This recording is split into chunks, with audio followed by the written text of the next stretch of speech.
Hello, I've been flying this x220 frame for a couple of months now. It's kind of a shame that they didn't give this a more unique kind of a name. It sounds very generic, doesn't just x220. I mean, there's no brand name or nothing else identifying it really. Um, but anyway, it's this is the one that I got on Banggood for I think it was about $27. So it's a pretty good price for what you get. As somebody commented on my first video that I made about this, built like a tank, I think was the comment, and that's because all of the plates are 2mm, apart from the arms, which are 4mm. Um, anyway, so I really like this frame. It's become my favorite frame so far. We got off to a bit of a rocky start because I built it just before we had quite a bit of bad weather, lots of rain, and the fields just outside my place got churned into mud, and it was a big boggy field out there, so I crashed into the mud a few times, and then I took it to the beach and I filled up the motors full of magnetic sand. So I had to blow the sand out of the motors with compressed air, and they've never been quite the same since. And just today I've been having problems with one of these ESCs. At least I think it's the ESC, so it could be that there's some of that magnetic sand got in there and is causing havoc inside there as well. It's just sort of cuts out every now and then when it gets warm and you put a lot of current through it, like when you're doing a flip or something. So anyway, about the frame, I'll just go over a few of the points that I liked about it and then a few of the points that I didn't like. And I'm actually going to make a frame of my own. I've made up some plans in QCAD, and I'm going to get them cut out, and it's based very closely on this one, so that will give you an idea of how much I did like it, and just a few of the tiny little changes that I made I'll show in another video when that frame actually arrives, I think.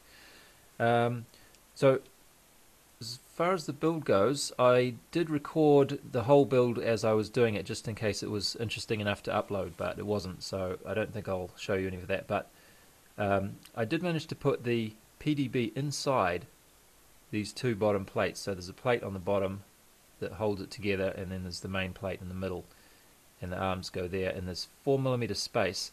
But I found a PDB that I could fit into that space, and you can actually fit the full 30mm, or what is it, 36mm square, like the normal flight controller size board would actually fit inside there if you wanted to. But I found a board that was a little bit smaller, so I'll just play the video that I got from the time when I was building it so that you can see a little bit more clearly about what I mean. So this is how the power distribution board is going to fit. It's taking the connections from the ESCs above through those two holes, and well, 3, 4, 5 holes. So I replaced this 12 volt regulator with 5 volt, and I'm hoping that I got it flat down enough still, because it's pretty tight in there. And on the base of this I put some double-sided tape, just ordinary packing tape, just to hold it still a little bit and give a bit of electrical insulation. And on the top of it I'm going to put some electrical tape, which is a little bit thicker, and I think this is going to give me just enough room to be able to tighten this plate down on top and hold everything in there nicely without squeezing it too hard. Okay, I have the PDB all tucked inside, and I'm just about to tighten up the last arm nuts on this side, and you can maybe see it in there, but that's all there is to look at from the outside. And there's black in the middle. There's electrical tape just across the top of it, and the wires are just going up through the two octagonal holes. Yes, they are octagonal. And on the top we have so the electrical tape's folding over here. I was going to trim that off, but it actually sticks down there quite well, so I think I might just leave it. Doesn't look like it's going to peel up too easily. And you can see the back of the PDB there. But anyway, the point is that it fits in there pretty nicely, and I left this one untightened, so you can just sort of get an idea, if the camera will focus here, how much of a compression that this is placing on the PDB inside. Just a little bit. But I think with that, the compression from these two plates on each side and the slight softness of the electrical tape that's being pressed against it, and the fact that the plate is also held in there by being soldered between these two sides, it should be quite nice and tight. And it's not going anywhere, it's not going to vibrate. There probably will get a bit of dirt and grass and stuff in there after a while, so it might need to clean out after a few, maybe a couple of months or so, I don't know, but I'm quite pleased with the way it fits in there, so nice and smooth, because now on this side we have a huge area that is all flat, and I'm just going to use double-sided tape to stick this on there, and that should keep it nice and low. Just 2mm of tape, that's all there is here for this tape. At the moment I'm just using a normal connector for this. I couldn't be bothered, or was too impatient to wait for the connector that you're supposed to use to mount it onto there like that in the top plate, but I'll replace that when that arrives. And these two wires here are the 5V power supply for the flight controller. So it's all looking quite good at this point.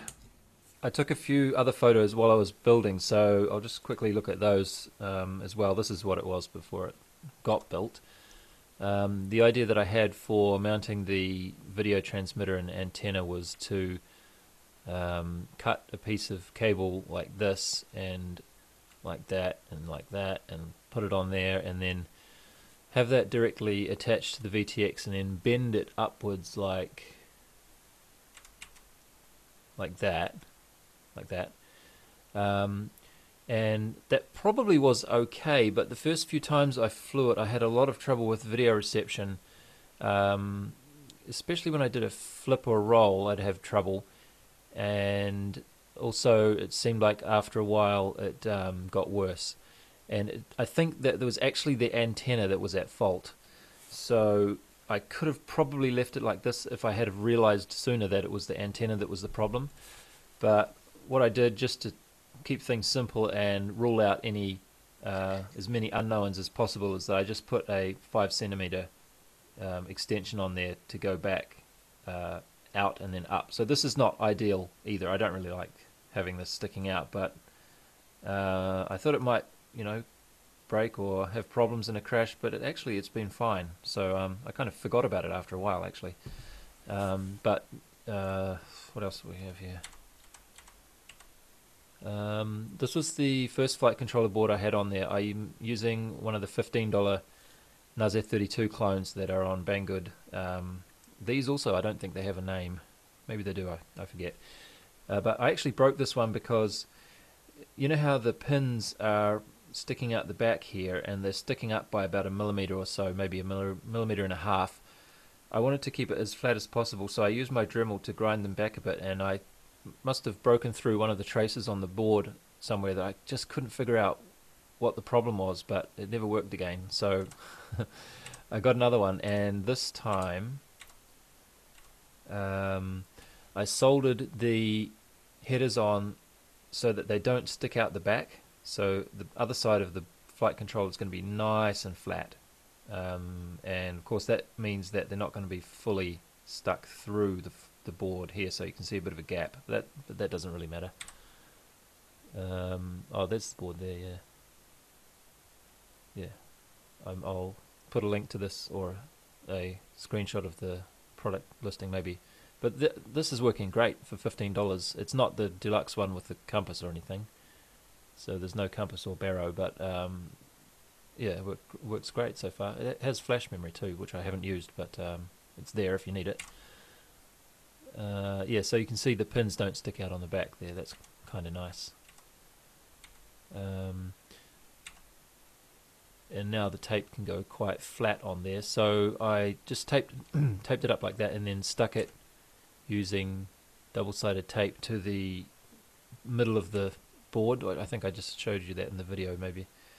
That turned out to be not such a great idea because, well, sticking it to the board with tape is not the problem, but the problem is that, as you can see here, hopefully, the electrical tape is coming up and folding over, and it's stuck to the top of the middle plate, which I just said in that other video clip, I think I said that was really nicely stuck down.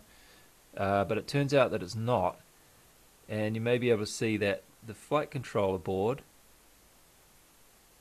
I guess this is just from crashing so often, it's actually slipped out way out from the center, so it's supposed to be directly under here, and you can see that it's just here. I'm talking about the board.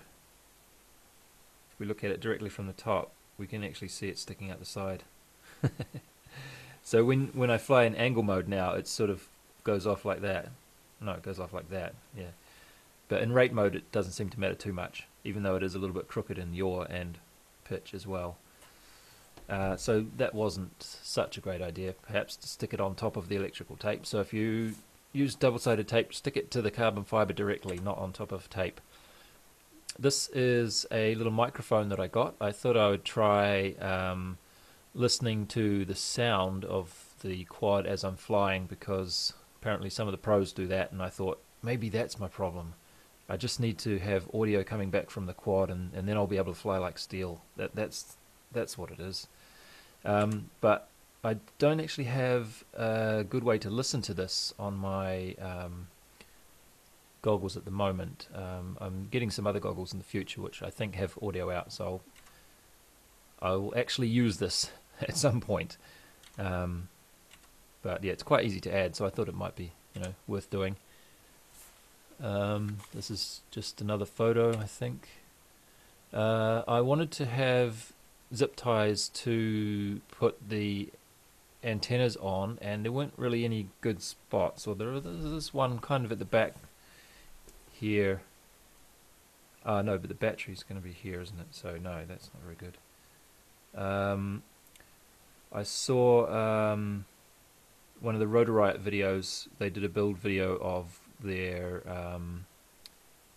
alien frame where they put the zip ties coming up here like that somehow. That was a pretty good idea. I could have tried that maybe. I might try that in the future. But what I've done here is I've stuck them onto the back of that plate there, so I had to actually make some holes for them to go through, and it turns out to be not such a great location. I haven't had very good video reception, not video, I mean radio control reception like this, and I'm not sure if it's because they're close to the camera or because they're a little bit down when you're flying away from yourself. A lot of the body of the quad, and especially the battery's going to be here, right? So if your radio transmitter was over here, I think that's not such a great situation. So I have had not the best radio reception with that arrangement, so it's perhaps not such a good idea.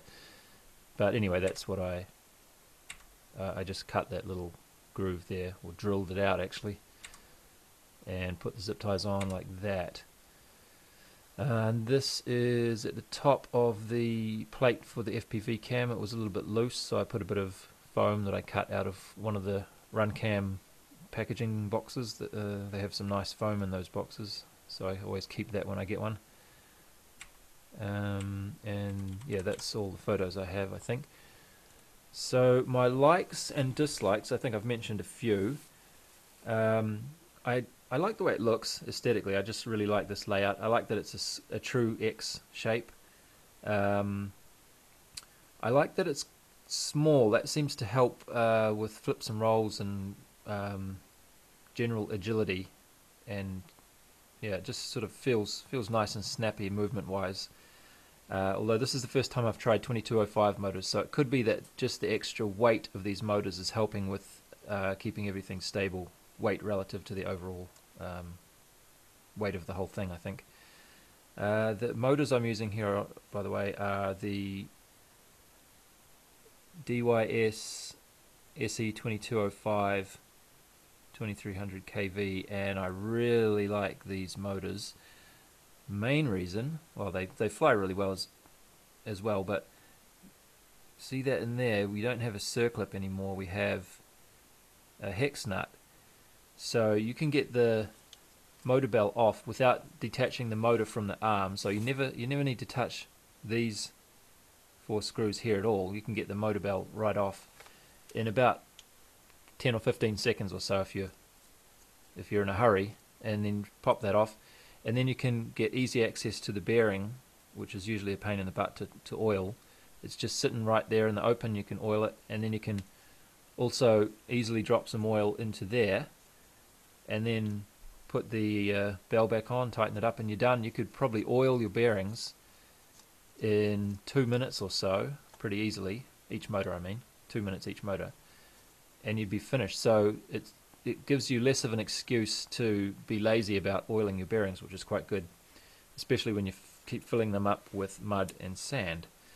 So that's really great. The ESCs I have on there are BL Heli XM 30 amp, not BL Heli S ones, just the ones before BL Heli S started coming out. So what don't I like? Oh, hang on, there's a few more things I like. I like the fact that you have this plate here. Well, it's not a plate, but it's like an obstruction to stop the battery from slipping forward in a crash. I like the fact that there's a purpose-built mount for the antenna, keeps it nice and solid. And originally I liked the fact that there was an XT60 mount here. I'm still okay with that, but I've had a lot of trouble with these, the prongs, I guess you'd call them, in there. Let's get that out of the way.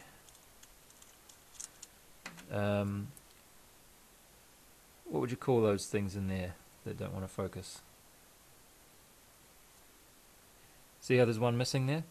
I'm not really sure if it's a little bit of a defect in these particular XT60 connectors, because this is one that you buy. It's already mounted on a little piece of PCB, and you screw it on there. You can see the screws on either side of it. I'm not sure if they make them a little bit differently to the other ones that I've had, but the XT60 after a while it will just slip out. These prongs will become squeezed in too much, and you'll plug the XT60 in, and you think, wow, that went in really easy, and then halfway through your flight everything just dies and you fall to the ground. And one time I walked over and the XT60 was just falling out. So what I've had to do is get a little screwdriver and just prise them apart a little bit every now and then, and just to make sure that they keep splayed apart enough so that when you plug the XT60 in, it gives you a good solid grip. And I went overboard on one of them and I actually broke it off there, so that's why there's one missing when I tried to separate them. So yeah, that has been a bit of a problem, and I don't think I'm going to go for a hard mounted XT60 next time. I'm just going to go again with the Rotorite build video I saw. They're using, even though they have a PDB that they could put a hard mount like this onto, they don't do that. Or Chad actually was the guy building it, so he was not doing that. He had a little piece of wire underneath the XT60 just to keep it a little bit flexible. So I think I'll try that next time. I like the fact that it has a camera mount there, 25 degrees, that one, so it's a pretty good angle to use. Okay, so let's get onto the don't likes. I don't really like that the cameras are not mounted in the same angle. So the FPV cam is about 10 degrees or so. It's just a small angle on that one, and then you've got 25 degrees. So when you're flying along, you get a shot and you think, wow, that looked really cool. And then when you look at the HD video afterwards, the video is sort of looking too far upwards. It didn't quite look the same. It does make it a lot easier to fly, though. I found the less camera angle you have, the more natural it feels to do a roll and stuff while you're actually flying. So the problem here is that you can't actually change the angle on this FPV board very much. You can see maybe there's I think there was two options of slots in the top that you could use, but there's only this one, which is 10 degrees, and the other one is actually 0 degrees, so it's going to be just perfectly straight up and down. So it would have been nice if you could angle the cameras to match each other. That would have been much better. So overall, I think it's a little bit smaller than it could be. So my design that I'm going to make based on this will be a 240 size. This is 220, so I'm going to go for 240, just a little bit bigger, and also a little bit more space in here. This is 25 millimeters, and it's kind of nice. It looks nice and cool how it's like nice and low profile, but as you can see, I have the flight controller, some double-sided tape underneath, which is it's starting to lift up a bit there actually, and then I just have a single what do you call a servo connector type plug plugged in there, and that's all the room there is. So I couldn't really have put this PDB under here anyway unless I wanted to directly solder all of these wires onto the flight controller. Then it would be okay, I think. So yeah, a little bit more space in between here would have been good. It's really tight, and also it's really tight here, there, the prop I mean. So if I can focus here, we'll see that there's actually been quite a lot of scuffing on the side of that carbon plate. So that plate there where there's a little bit of white showing, this is the plate that came with the kit. It's not the board camera. This is actual kit plate.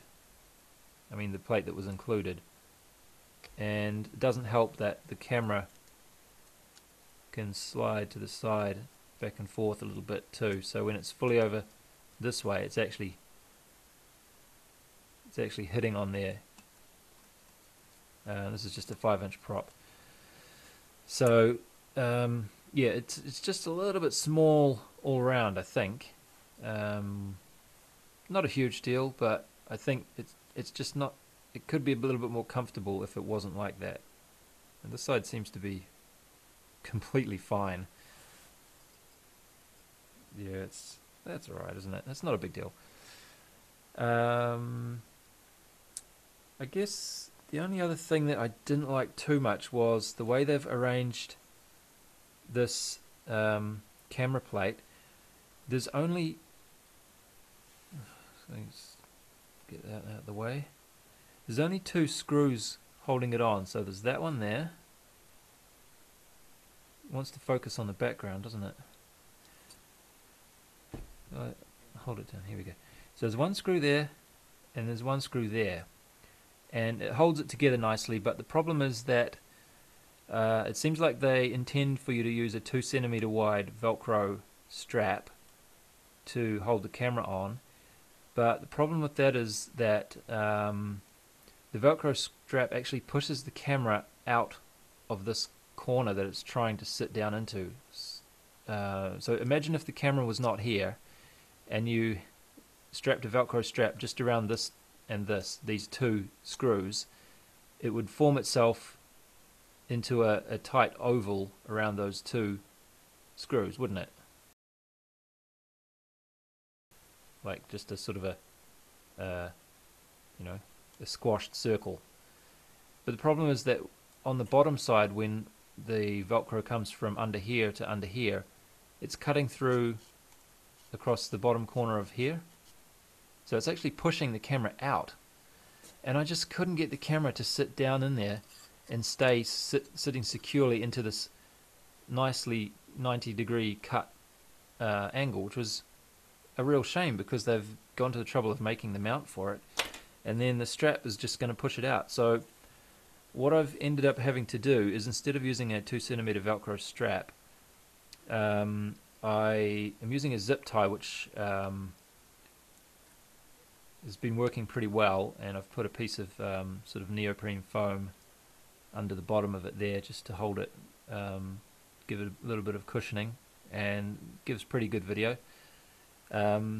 But the reason I wanted to use a zip tie is because the zip tie is much narrower and it's able to fit into this gap there and then go under the camera properly, so it's not going to be pushing the camera upwards, and then it comes out the front. Yeah, well, the front is actually okay. Hello? You're all dirty. What happened? Oops. Yeah. Yeah, so that was not a big deal, but it just seems like it wasn't very well thought through, I think. Oh yeah, I noticed after I put the camera on, this is just the regular PZ0420 board cam, just the bare board cam, and it has the connectors on the bottom, which is actually turned out to be quite convenient because I found that I can plug the what is it, that little joystick connection thing, up, down, left, right, and push button, kind of a controller D-pad sort of a thing that you can get, and you can plug it in here from the bottom fairly easily, so you don't have to. Yeah, it's a little bit awkward to get at it otherwise, but that makes it quite nice to just plug in and adjust the camera settings and then pull it out and keep flying. So that's really nice. What else to say? Not much really. I think I'll put in a bunch of clips that I've got over the last few weeks after the weather got relatively nice, and that's about all I wanted to say, I think. I've been using Betaflight 2.8.1 I think on this, and I find that when you use the same quad for a long time, I've been at this one for about 2 months now, quite regularly. The key to getting good at flying it is, at least in my opinion, is just to use the same quad over and over instead of chopping and changing between them, and then you have to get used to a different one each time, which just sort of slows you down, I think. But with Betaflight 2.8.1 and some fairly high rates and quite a bit of expo, more expo than I've been using so far, I've just been having a blast with this. So I'll have to figure out what's wrong with this ESC, and then I'll keep having a blast. Anyway, oh yeah, I was just going to mention about these props too, maybe. So I don't use these props that are on here usually. I'm just put them on there today, just for a laugh, just for old time's sake almost. I haven't used them for a while, but mostly I've been using these ones, which are pretty good. These are, I think these particular ones are the King Kong ones, but Gemfan also makes some that are almost exactly the same. And this material is called PC, which I think stands for polycarbonate. Is that what that means? And they're the really, really shiny ones, and they're quite tough. Where's a good example? So you can see here, this one has taken at least 2 tree branches right at the tip, and it hasn't even broken the tip off or bent the prop much. I might have bent it back actually, but definitely you can just take that kind of thing in its stride and keep flying. Like, this probably didn't even make me crash, I would imagine. But yeah, these props are great. They just keep going. So yeah, anyway, that's enough. Here's some cool clips to finish off the video with. Thanks for watching. Bye.